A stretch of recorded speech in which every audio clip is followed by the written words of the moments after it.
Malam itu terasa lebih dingin dari biasanya. Langit gelap tanpa bintang, dan lampu-lampu jalan di komplek perumahan itu redup, berkedip seperti hampir padam. Di kejauhan, terdengar suara roda berdecit perlahan. Itu adalah suara dari gerobak seorang pria paruh baya, yang setiap malam mendorong gerobak nasi gorengnya keliling komplek. Namanya Pak Wawau. Pak Wawau bukanlah tukang nasi goreng yang terkenal. Masakannya, kata orang, kurang nikmat. Kadang rasanya terlalu asin, kadang terlalu pedas. Namun bukan karena ia tidak bisa memasak, tapi karena beban pikiran mengenai keuangan. Hatinya terasa sesak. Pak Wawau hidup bersama seorang istri yang pendiam dan seorang anak laki-laki berusia 6 tahun yang kurus dan lemah. Ekonomi keluarganya sangat buruk. Kadang untuk sekadar membeli beras, Pak Wawau harus menunggu seminggu penuh sampai ada yang membeli nasi gorengnya. Hasil dagangannya setiap hari tak menentu. Kadang mendapat satu pembeli, dan bahkan seringnya tak ada pembeli. Malam demi malam, gerobak itu hanya menghasilkan recehan. Lalu datanglah hari ketika ia menyerah. Ia merasa kalau jualan nasi goreng bukanlah bakatnya. Gerobak nasi goreng itu ia jual. Dan sebagai gantinya, ia mengunduh sebuah aplikasi pinjaman online. Ia hanya meminjam 1 juta rupiah. Namun 1 minggu kemudian tagihannya membengkak menjadi 3 juta. Minggu berikutnya 5 juta. Telepon tak henti-henti berdering. Pesan-pesan bernada ancaman terus diterimanya, bahkan ke nomor istrinya juga. Tepat di tengah kekalutan itu, anak semata wayangnya demam. Demam tinggi yang membuat menggigil. Tubuhnya panas seperti hingga mencapai suhu 40 derajat Celcius. Namun ia tidak ada uang sama sekali untuk berobat. Pak Wawau hanya bisa menatap wajah anaknya, sambil memegangi tangan kecil yang perlahan semakin dingin. Tak lama kemudian, anaknya menghembuskan nafas terakhirnya di tempat tidurnya. Pak Wawau dan istri menangis sambil memeluk tubuh anaknya. Ia merasa sangat marah pada dirinya. Ia menyalahkan dirinya atas kepergian anakannya. Ia tak mampu membawa anaknya karena uang. Saudara dan tetangga tak ada yang membantu meminjamkan uang. Bahkan yang lebih parahnya, anaknya dimakamkan tanpa adanya upacara yang layak. Sejak hari itu, rumah Pak Wawau jadi sunyi. Tak ada tawa, tak ada suara. Hanya isak tangis lirih dari istrinya setiap malamnya. Dan jeritan dalam diam dari Pak Wawau yang perlahan kehilangan akal sehatnya. Kepergian anaknya membuat ia membisu setiap harinya. Suasana rumah sepi karena Pak Wawau dan istrinya tak saling bicara. Suatu malam, Pak Wawau duduk di pinggir jalan dekat pos ronda sendiri. Ia terus mengenang dan menyalahkan dirinya atas kepergian anaknya. Tangannya memegang kepala, tubuhnya gemetar menahan tangis. Ia menangisi anaknya, menangisi utangnya, menangisi hidupnya yang seolah dikutuk untuk menderita. Ia bahkan menyalahkan Tuhan karena merasa hidupnya sangat pahit. Lalu tiba-tiba, suara langkah kaki terdengar mendekat. Langkahnya lambat, menyeret. Pak Wawau mengangkat kepala dan melihat seorang kakek tua berpakaian lusuh. Kakek itu berdiri di depannya, menatapnya dengan mata kosong. Tanpa sepatah kata pun si kakek mengulurkan sebuah botol kaca kecil kosong. Di dalamnya tampak seperti asap putih, namun terlihat seperti ada sosok kecil, menyerupai anak kecil gemuk, dengan kepala besar dan mata melotot. Itu adalah tuyul. Tugasmu cuma satu, kata si kakek dengan suara yang serak. Bawa dia pulang, beri perintah, dan dia akan memberimu uang. Tapi ingat, semua yang diberi pasti ada gantinya. Seketika, kakek itu pergi, menghilang begitu saja, seperti menembus kabut malam. Pak Wawau pun tanpa berpikir panjang, membawa botol itu pulang, merasa botol ini benar-benar bisa menolongnya. Malam berikutnya, saat semua lampu rumah padam, botol itu dibukanya. Dari dalamnya, keluar makhluk kecil, tubuhnya gendut, matanya merah, dan tawa kecilnya seperti bunyi tikus tergencet pintu. Pak Wow dengan gemetar memerintah. Hei, carikan aku uang sekarang. Tuyul itu tertawa, lalu melesat keluar lewat jendela. Jam 3 dini hari, tuyul itu kembali, membawa kantong plastik berisi uang, 100 ribuan, ditumpuk tebal, totalnya lebih dari 5 juta rupiah. Pak Wow dan istri terkejut. Ia sangat senang, hari demi hari. Tuyul itu bekerja, ekonomi Pak Wow membaik, utang-utang mulai dilunasi. Bahkan mereka bisa membeli perabot baru, makan enak, dan entah bagaimana. Mereka seperti lupa bahwa anak mereka telah tiada. Namun di balik semua itu, ada yang ganjil. Tiap malam istri Pak Wow mengeluh mimpinya aneh. Ia sering terbangun dengan dada sesak, tubuh lemas seperti habis menyusui. Dan malam berikutnya, tuyul itu mulai bicara. Aku haus. Katanya dengan suara cempreng. Susui aku. Istri Pak Wow terkejut dan menolak keinginannya. Tetapi dengan tatapan serius, Pak Wow menyuruh istrinya untuk melakukannya. Dengan alasan, semua bisa membuat mereka menjadi kaya. Istrinya dengan terpaksa menyusui tuyul itu tiap malam, tiap kali, dan tiap kali itu pula. Tubuhnya makin lemas, wajahnya makin pucat, dan jiwanya seolah tersedot perlahan-lahan. Pak Wow awalnya tidak sadar, matanya mulai tertutup oleh keserakahan. Ia bisa menghasilkan banyak uang tanpa bekerja, apapun bisa dibelinya. Namun ada satu hal yang ia lupakan dari kakek tua itu, bahwa akan ada yang harus digantikan. Seketika istrinya jatuh pingsan dan tubuhnya dingin seperti batu. Ia mulai panik. Dibawalah istrinya ke rumah sakit, namun hasil ronsen dan MRI tak menunjukkan apapun. Dokter bilang, istrimu sehat, tidak ada yang salah. Namun nyatanya, tubuhnya masih lemas. Dan malam itu, tuyul datang lagi. Menangis merengek, ingin menyusu. Pak Wow melarang dengan keras. Namun tuyul itu menatap tajam, lalu menghilang. Dan keesokan paginya, istrinya meninggal. Tuyul tak pernah kembali sejak itu. Uang yang tersisa mulai menipis, rumah kembali sunyi.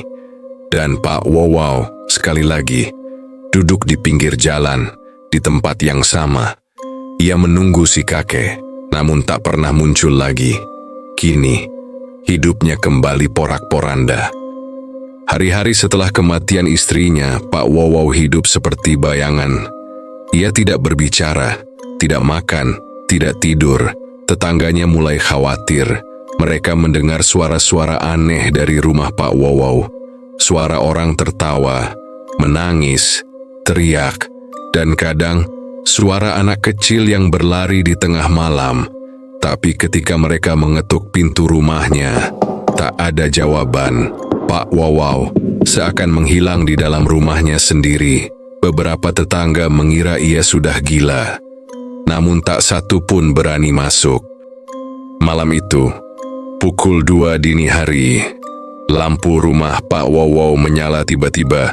Biasanya rumah Pak Wow selalu gelap seakan tak berpenghuni. Tetangga di seberang jalan, Bu Tuti, mengintip dari balik tirai. Dan apa yang dilihatnya membuatnya tak bisa tidur selama seminggu penuh. Pak Wow berdiri di ruang tamu. Tirai jendelanya selalu terbuka. Pak Wow terlihat telanjang dada. Tubuhnya penuh luka goresan. Di hadapannya duduk sosok kecil seperti tuyul. namun tubuhnya lebih besar dari sebelumnya, lebih gemuk, dan matanya menyala, merah menyala. Dan di sudut ruangan ada sosok lain, seorang perempuan, mirip istrinya, namun wajahnya rusak, seperti sudah membusuk. Sosok itu hanya berdiri diam, menatap Pak Wow tanpa berkedip. Bu Tuti menutup tirainya cepat-cepat dan merapatkan jendela.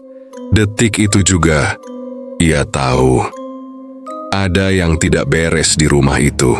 Bu Tuti langsung membangunkan suaminya, dan suaminya ikut melihat apa yang dilihat Bu Tuti. Keesokan paginya, orang-orang komplek menemukan sesuatu yang aneh. Di depan beberapa rumah, ada setumpuk uang kertas 100 ribuan, tapi tiap uang itu berbau amis, seperti darah. Dan yang lebih mengerikan, di tengah uang itu, ada bekas hitam jari kecil, jari manusia, mungil, seukuran jari anak-anak. Orang-orang mulai curiga. Ditambah dengan kesaksian Bu Tuti dan suaminya, isu tentang tuyul menyebar. Sementara itu di dalam rumahnya, Pak Wow mulai berbicara sendiri. Ia duduk di pojokan, berbicara dengan bayangan. Kadang ia tertawa, kadang ia menangis histeris, kadang teriak. Ia mulai mencoret-coret tembok rumah dengan pisau. Tulisan-tulisan di dinding mulai terbaca. Maafkan aku na dia haus lagi. Aku butuh istri lagi. Kalau tidak, dia akan menerorku terus. Akhirnya tuyul gemuk itu kembali. Namun kali ini, tuyul itu berubah. Tumbuh lebih besar, lebih lapar, dan lebih agresif. Tiap malam, tuyul itu menuntut sesuatu, tak lagi hanya uang. Ia ingin jiwa dan darah manusia. Ia ingin disusui, dan jika tak mendapatkannya, ia mengamuk. Suara tangisan tuyul itu menggema di seluruh rumah. Kaca-kaca pecah, lampu meledak, dan Pak Wow sudah terlalu lemah untuk melawan. Malam demi malam, tubuh Pak Wow semakin kurus. Mata cekung, kulitnya pucat kehijauan. Suatu malam, Pak Wow memutuskan untuk pergi ke pasar malam di pinggiran kota. Ia mencari seseorang yang bisa membantunya, dan di sanalah ia bertemu dengan wanita misterius, berpakaian serba hitam, yang menjual boneka kayu dari baliho bekas. Wanita itu tersenyum dan berkata, "Kamu terlalu bodoh memberikan dirimu pada makhluk kecil itu. Tuyul itu bukan tuyul biasa. Dia dulunya adalah bayi yang dibunuh untuk sebuah ritual. Tubuhnya dikubur di bawah pohon beringin, tapi rohnya dipanggil dengan darah manusia, dan kau telah memberinya jalan pulang." Pak Wow memohon, meminta agar wanita itu membantunya. Wanita itu menyerahkan satu boneka kayu, berbentuk anak kecil, dengan wajah ditutupi kain merah. "Taruh ini di depan pintumu malam ini. Jangan buka pintu. Apapun yang terjadi, jika berhasil, dia akan pergi. Jika gagal, kau akan tahu kenapa tidak semua orang bisa membuat perjanjian dengan makhluk seperti itu." Pak Wow pun mengikuti perintah itu. Malam itu, ia menaruh boneka kayu di depan pintu, lalu mengunci semua jendela, mematikan lampu, dan bersembunyi di dalam lemari pakaian bersama pisau dapur. Waktu terus berjalan hingga menunjukkan pukul 12 malam. Suara pintu diketuk pelan, lalu suara itu berubah menjadi cakaran, lalu dentuman keras, lalu suara tangisan bayi. Papa, buka. Aku lapar. Pak Wow menutup telinganya, menangis, tapi suara itu makin keras. Tangisan itu berubah menjadi tawa, dan tawa itu berubah menjadi jeritan marah.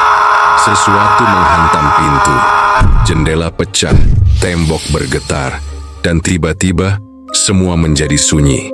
Setelah malam itu, Pak Wow mulai merasakan sesuatu yang aneh dalam tubuhnya. Tangannya gemetar tanpa sebab, telinganya mendengar suara langkah kecil walau rumahnya sepi. Dan setiap kali ia menatap cermin, ia melihat bayangan lain berdiri di belakangnya. Bayangan kecil, gendut, dengan mata merah, dan senyum yang perlahan membelah wajah hingga ke telinga. Suatu malam Pak Wow merasa tubuhnya kaku. Ia tidak bisa bergerak, hanya bisa membuka matanya. Dan saat itulah tuyul itu merayap dari bawah tempat tidur. Ia naik ke atas dada Pak Wow, menatap wajahnya dari dekat. Napas tuyul itu bau busuk, seperti bangkai ayam. Dan ia berbisik pelan. Oh, kalau kau tak beri aku susu, maka aku akan ambil milik orang lain. Lalu tuyul itu menghilang, dan Pak Wow bisa bergerak lagi. Namun malam itu, satu kejadian tragis terjadi di komplek perumahan. Anak tetangga seberang jalan, yaitu Bu Tuti yang baru berumur 5 tahun, ditemukan meninggal di kamar tidurnya. Tubuhnya pucat, matanya terbuka lebar, dan di bibirnya terdapat bekas luka kecil, seperti bekas isapan. Orang-orang menyangka itu serangan jantung. Tapi malam berikutnya, kejadian yang sama terjadi. Anak dari rumah sebelah meninggal saat tidur. Mukanya pucat, mata terbuka lebar, tersenyum, seolah dipaksa. Desas-desus mulai menyebar. Warga mulai berbisik-bisik membicarakan Pak Wow. Beberapa di antara mereka yakin ada sesuatu yang tinggal bersamanya, namun tak ada yang berani bertindak. Karena setiap malam, rumah Pak Wow mengeluarkan suara yang tak bisa dijelaskan. Terdengar seperti suara rintian anak kecil, bercampur dengan suara logam dipukul, dan kadang suara tangisan perempuan. Pak RT akhirnya memutuskan memanggil seorang ustaz dari luar kota, Ustaz Rahmat namanya. Seorang yang sudah terbiasa menghadapi hal-hal gaib. Malam itu, Ustaz Rahmat datang ke rumah Pak Wow bersama 2 orang warga. Pak Wow menyambut mereka, namun wajahnya sangat aneh. Matanya kosong, bibarnya terus bergerak-gerak seperti berdoa. Tapi tak terdengar apapun. Ustaz Rahmat duduk di ruang tamu dan mulai membaca ayat-ayat ruqyah. Namun saat ayat pertama dibacakan, Pak Wow mendadak kejang, matanya terbalik ke atas, dan dari mulutnya keluar suara anak kecil. Dia milikku, kalian tak bisa ambil dia. Lalu tiba-tiba seluruh lampu padam, dan di tengah kegelapan muncul suara langkah kecil, cepat, berputar mengelilingi mereka. Ustaz Rahmat terus membaca dengan suara lebih keras, dan tak lama terdengar suara jeritan tinggi, seperti jeritan bayi yang dicelup air mendidih. Lalu suasana menjadi hening kembali, dan Pak Wow pingsan. Tubuhnya lemah. Ustaz Rahmat menganggap semua sudah selesai. Dan saat pagi datang, ia tak ingat apapun. Namun tuyul itu belum pergi, hanya bersembunyi, karena malam berikutnya ada yang lebih mengerikan terjadi. Pak Wow terbangun jam 3 pagi dengan tubuhnya penuh tulisan, terukir dengan luka goresan. Beri aku susu, atau kau akan melihat semua orang di sini meninggal.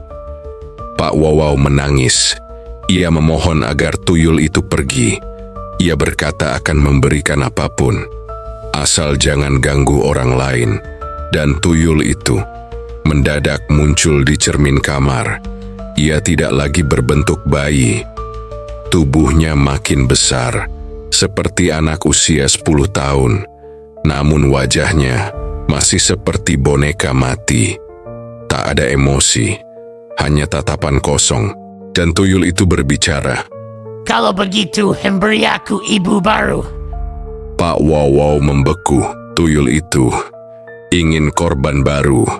seseorang untuk menyusuinya, seseorang untuk dikuras jiwanya. Dan mulai malam itu, Pak Wow mencari siapa yang bisa ia jadikan tumbal baru. Ia mulai mendekati seorang janda yang rumahnya tak jauh dari tempat tinggalnya. Bu Fior, wanita muda dengan 2 anak yang ditinggal suaminya. Pak Wow datang setiap sore berpura-pura membantu membetulkan pagar rumah, memberikan uang jajan untuk anak-anaknya, mengobrol sambil memberikan gombal. Namun setiap malam, ia berbicara sendiri dengan tuyul itu, berunding, merayu, menyusun rencana. Beberapa hari kemudian, Bu Fior mulai merasa ada yang aneh di rumahnya. Pagi-pagi, baju tidur yang ia pakai basah, seperti habis menyusui. Lalu, anaknya yang baru berusia 2 tahun, menangis terus setiap malam, menunjuk sudut kamar dan berkata, "Mama, ada anak gemuk di situ. Dia seram, takut, Ma." Bu Fior mengira itu hanya imajinasinya saja. Tapi semakin hari, Bu Fior mendengar suara-suara aneh, suara langkah kecil di atas atap, dan bau amis menyengat dari dapur, walau tidak ada apapun di sana. Sementara itu, Pak Wow semakin sering datang. Ia membawa makanan, menanyakan kabar, menawarkan bantuan, semuanya dengan wajah tersenyum. Tapi matanya menyimpan sesuatu yang kelam. Bu Fior mulai merasa tidak nyaman. Dan malam itu, ia bermimpi buruk. Dalam mimpinya, ia berdiri di tengah sawah gelap langit merah. Di hadapannya, ada tuyul gemuk sedang berdiri, tertawa sambil memegang tangan anaknya. Kalau kau tidak mau, aku ambil anakmu. Bu Fior terbangun dengan peluh dingin, dan saat melihat keranjang anaknya tidak ada. Ia pun panik dan langsung mencari ke seluruh sudut rumah, dan akhirnya menemukan anaknya sedang berdiri di depan cermin, menatap cermin itu sambil tersenyum kosong. "Kakak gemuk ngajarin aku main cermin, Ma." Sejak saat itu, Bu Fior mulai mencari bantuan. Ia menemui Bu Tuti dan menceritakan semuanya. Bu Tuti yang sudah menyaksikan kegilaan di rumah Pak Wow langsung menghubungi beberapa warga. Malam itu juga, warga komplek mengadakan rapat darurat. Topik utamanya satu, yaitu Pak Wow. Singkat cerita, akhirnya mereka memutuskan mereka akan melakukan pengusiran tepat pukul 10 malam. Puluhan warga berkumpul di depan rumah Pak Wow. Mereka membawa obor, kitab suci, dan satpam. Tapi saat mereka sampai, pintu rumah Pak Wow terbuka sendiri, dan dari dalam keluar angin panas seperti dari neraka. Pak RT memberi isyarat untuk tidak masuk dulu. Namun tiba-tiba, salah satu warga yang berdiri paling depan, yaitu Pak Kumis, melangkah maju. Ia seperti kerasukan. Matanya melotot, darah menetes dari hidungnya, dan dari mulutnya keluar suara tuyul itu. Kalian pikir kalian bisa usir aku? Aku sudah makan terlalu banyak. Aku kuat sekarang. Kalian semua adalah susu baruku. Pak Kumis ambruk. Warga panik. Beberapa mundur, tibalah Ustaz Rahmat yang langsung membaca doa dengan suara yang lebih keras.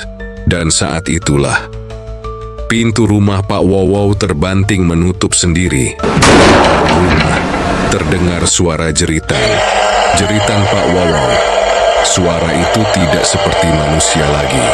Terdengar seperti campuran suara pria dan anak kecil. Bersamaan, teriak, menangis, lalu tertawa, lalu hening. Pintu tak bisa dibuka lagi. Ustaz Rahmat mengatakan, Ada sesuatu yang berenergi besar di dalamnya. Ini bukan tuyul biasa. Ia telah menjadi penunggu. Rumah itu sudah terkena kutukan. keesokan harinya, rumah Pak Wow ditinggalkan. Tak ada yang berani masuk. Namun malam-malam berikutnya, warga mulai diganggu. Satu persatu rumah dihantui. Piring pecah sendiri. Bayangan anak kecil di pojok kamar. Tangisan di balik lemari. Cermin retak. Dan setiap kali itu terjadi, selalu terdengar bisikan. Mana susuku? Bu Fior, yang semakin ketakutan, akhirnya memutuskan untuk pindah, tapi sebelum ia sempat mengemas barang, anaknya menghilang. Ia langsung memeriksa rumah, namun anaknya tidak ketemu. Polisi dikerahkan, warga ikut mencari, tapi tak satu pun jejak ditemukan. Hanya satu benda tertinggal di depan rumah Bu Fior. Sebuah botol kaca dengan isi hitam kental, dan di dalamnya ada boneka kecil berwajah mirip anaknya. Pelat terusi berjalan, dan tuyul itu kini tak lagi hanya lapar, tapi ia sedang berkembang. Ia sudah menumbuhkan gigi, dan ia mulai memilih korban barunya. Beberapa hari setelah hilangnya anak Bu Fior, komplek perumahan itu berubah seperti komplek mati. Warga mulai mengungsi satu persatu. Rumah-rumah dikunci rapat. Langit malam terasa lebih berat, seakan waktu berhenti berjalan ketika jam menunjukkan pukul 12 malam. Namun, ada satu orang yang tidak pergi.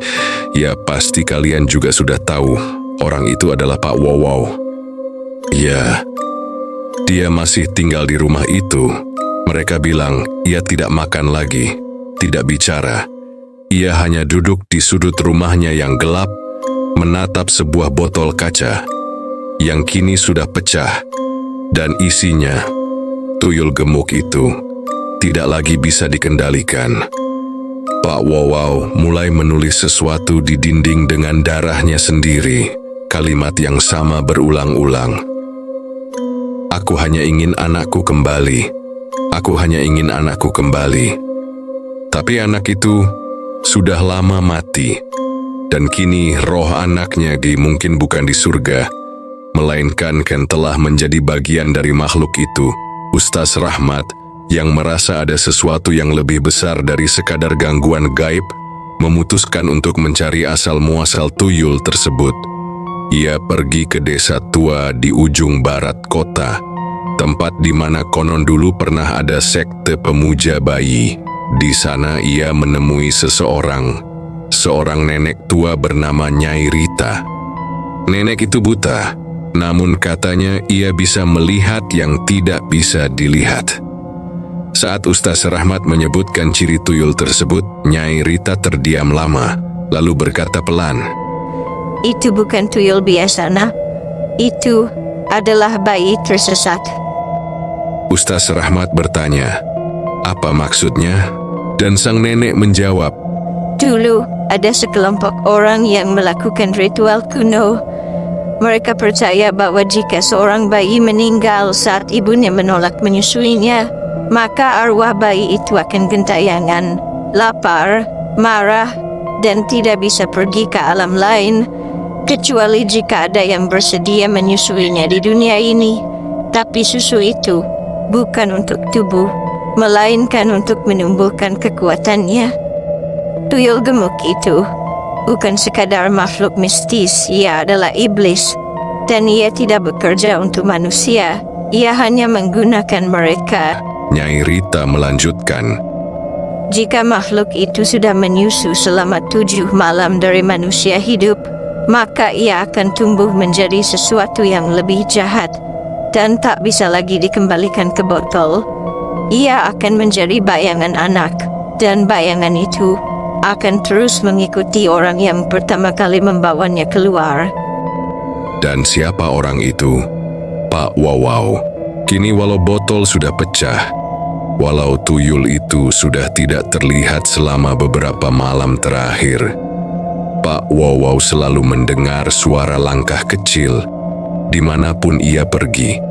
Ketika ia ke warung, ia dengar suara tapak di bawah meja. Saat ia ke masjid, bayangan kecil melompat di langit-langit. Bahkan ketika ia mencoba tidur, selalu ada suara lembut yang membisik di telinganya. Ayah, aku masih lapar. Pak Wow merasa ketakutan. Malam ketujuh, Pak Wawau tiba-tiba terbangun. Ia tidak berada di rumahnya. Ia terbangun di tengah taman bermain yang sudah lama ditinggalkan. Ayunan berderit pelan, lampu taman mati, dan di tengah lapangan ada satu bangku dengan sesosok kecil duduk membelakanginya.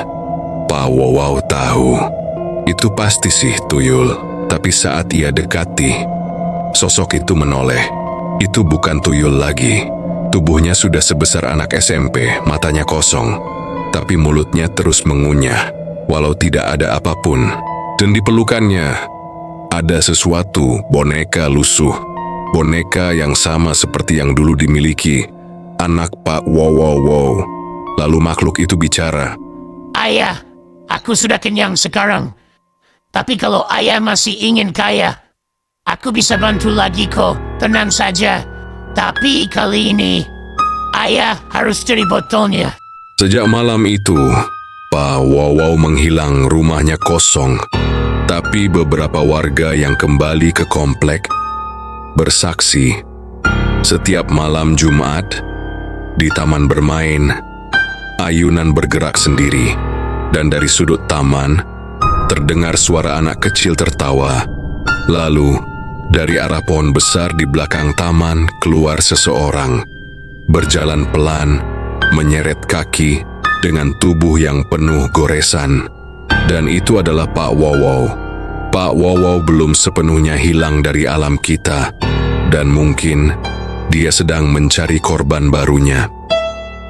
2 minggu setelah hilangnya Pak Wawau, komplek perumahan itu sudah hampir ditinggalkan seluruh penghuninya. Hanya beberapa rumah saja yang masih terang di malam hari. Itu pun karena penghuninya terlalu tua untuk pindah atau terlalu miskin untuk punya tempat lain. Namun dari reruntuhan sunyi itu muncul satu nama, yaitu Ayu. Ayu adalah adik dari almarhum istri Pak Wawau. Ia tinggal di luar kota, tapi setelah mendengar kabar kematian kakaknya dan kabar bahwa keponakannya hilang secara misterius, Ayu memutuskan untuk datang. Ketika ia tiba, rumah itu seperti kuburan, dingin berdebu. Dan di salah satu dinding, ada coretan pisau yang menyeramkan. Ayu merinding. Ia seorang skeptis jika mengenai mistis, tapi suasana itu tak bisa dipungkiri. Ia baru pertama kalinya merasakan sensasi menyeramkan seperti ini. Malam pertama Ayu tidur di kamar bekas keponakannya. Ia bermimpi buruk. Ia berada di ruang gelap, berisi banyak mainan rusak dan foto-foto keluarga Pak Wawau yang terbakar sebagian. Lalu dari sudut ruangan muncul anak kecil tanpa wajah, hanya mulut besar dan perut buncit. Tante Ayu, aku haus, mau susu tante? Ayu terbangun dengan tubuh dingin dan leher yang seperti habis dijilat sesuatu. Ia mengira hanya mimpi, tapi saat membuka pintu kamar, ada jejak kaki kecil menuju ke dapur. Dan di sana, gelas susunya kosong dan lantainya basah seperti ada sesuatu yang merangkak. Hari-hari berikutnya, Ayu mulai mencari tahu.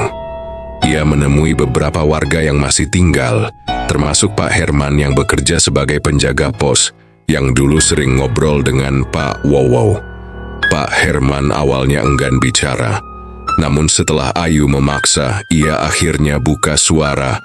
Saya pernah lihat tuyul itu, tapi bukan di rumah Pak Wawau.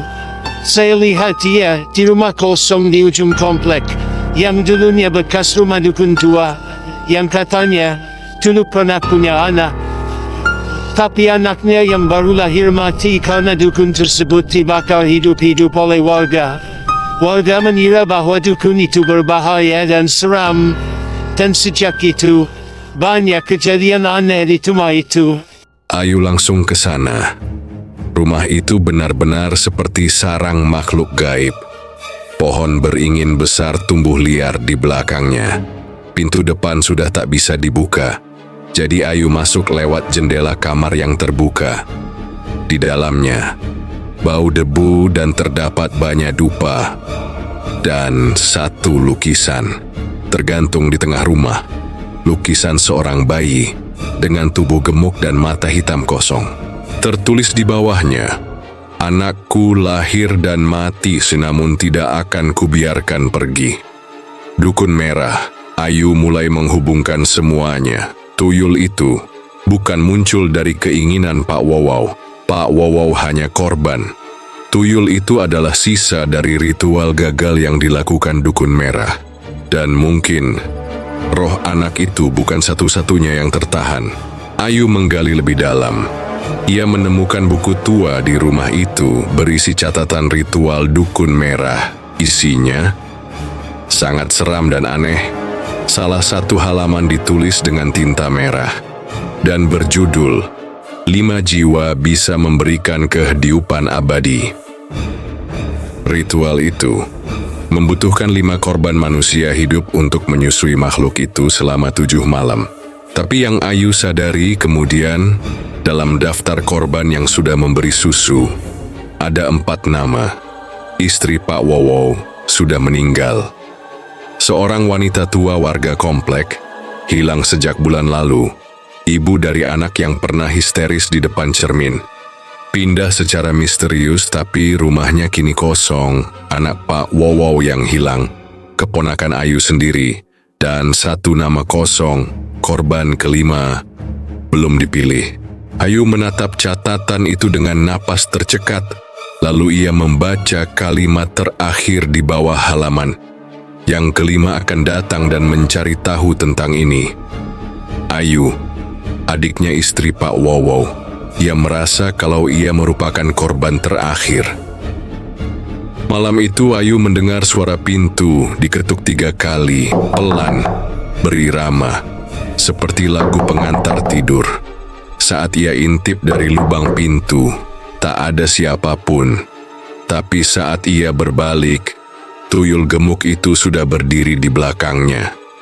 Tubuhnya sangat besar, matanya merah menyala, dan dari mulutnya, suara tangisan bayi dan suara tawa iblis bercampur jadi satu.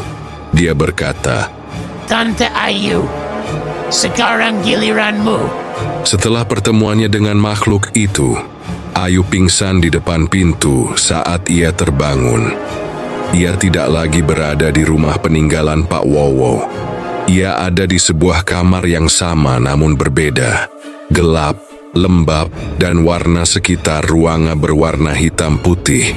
Ia merasa masuk ke dalam dunia lain. Kondisi rumah sama, tapi hanya warna semua ruangan hitam putih dan gelap. Dia melihat banyak orang namun diam seperti patung. Ketika Ayu menghampirinya, ia menoleh dan langsung tersenyum lebar. Lalu Ayu lari ke ruangan tengah. Ada 5 kursi kayu melingkar. 4 kursi sudah ditempati. 4 sosok yang duduk di sana. Semua berwajah kosong, pucat, dan menunduk. Mereka adalah korban yang telah menyusui tuyul itu. Tubuh mereka seperti boneka yang dikuras hidupnya. Tertinggal hanya kulit dan tulang. Duduk membisu menanti waktu dihancurkan sepenuhnya. Dan kursi kelima masih kosong. Di depannya ada meja kecil. Di atas meja, botol kaca berisi cairan putih yang kental. Dan bayi gemuk tak berwajah menggeliat pelan di dalam kabut. Ayu menggigil, tapi ia sadar jika ia duduk di kursi itu, semuanya akan berakhir. Namun jika tidak, makhluk itu akan terus mengejar darahnya, hingga mati pun tak menyelamatkannya. Tiba-tiba, sebuah suara parau terdengar dari dinding. Waktunya sudah tiba. Darahnya akan mewarnai seluruh dunia. Duduklah, atau jiwamu akan terperangkap selamanya di sini. Ayu berteriak, "Aku bukan ibunya. Aku bukan pengganti siapa-siapa." Tapi suara itu membalas tenang tapi menusuk.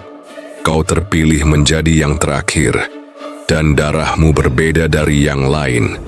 Kau sudah dipilih sejak kau dilahirkan. Seketika ia berpindah posisi ke ruangan lain dan melihat sesuatu yang menyeramkan. Para jiwa korban yang berusaha lepas dari rantai namun tak bisa. Seolah mereka sudah terkunci oleh iblis itu. Mereka teriak, namun Ayu tidak mendengar suara mereka. Dan tiba-tiba Ayu berpindah ke ruangan tengah kembali. Makhluk itu keluar dari botol. Kini tubuhnya sebesar anak remaja. Tapi wajahnya tetap tak lengkap, hanya mulut yang terus membuka dan di dalamnya tampak gigi-gigi kecil. Makhluk itu merangkak ke arah Ayu, tangannya gemuk, namun jari-jarinya tajam seperti kuku besi. Tante Ayu, jangan takut, ayo sini, aku mau susu, atau aku yang ambil sendiri. Ayu memejamkan mata. Dalam pikirannya, ia teringat suara almarhum kakaknya yang pernah bilang, "Kalau ada yang aneh, jangan takut karena Tuhan selalu ada di hati kita." Dan saat itu juga, Ayu membuka matanya dan lari. Ia menerobos bayangan, mengambil botol yang ada di meja, dan membantingnya sampai pecah.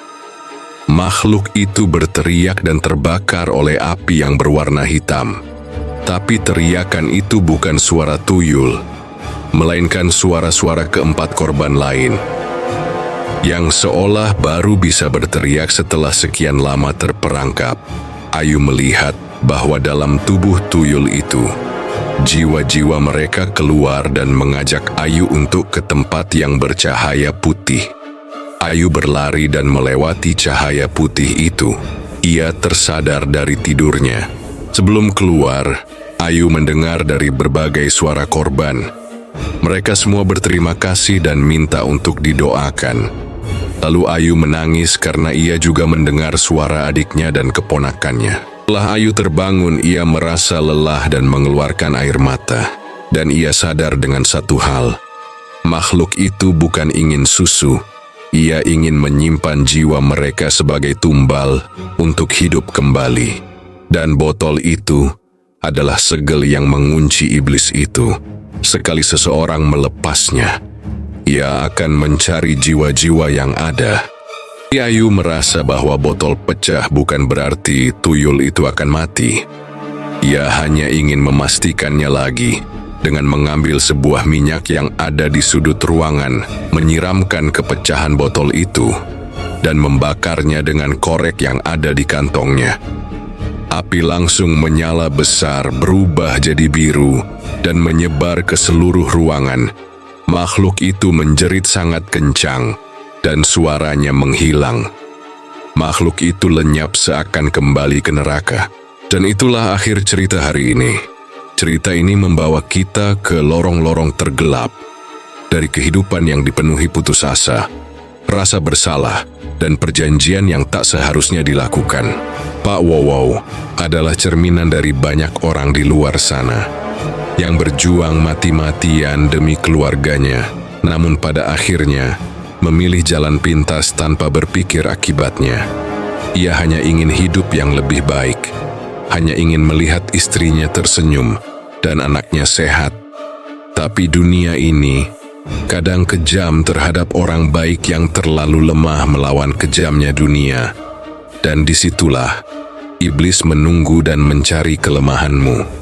Pesan untuk kalian yang menonton: hati-hatilah saat putus asa, karena dalam keadaan itu, godaan akan datang dari mana saja, dalam bentuk orang asing atau teman kalian sendiri.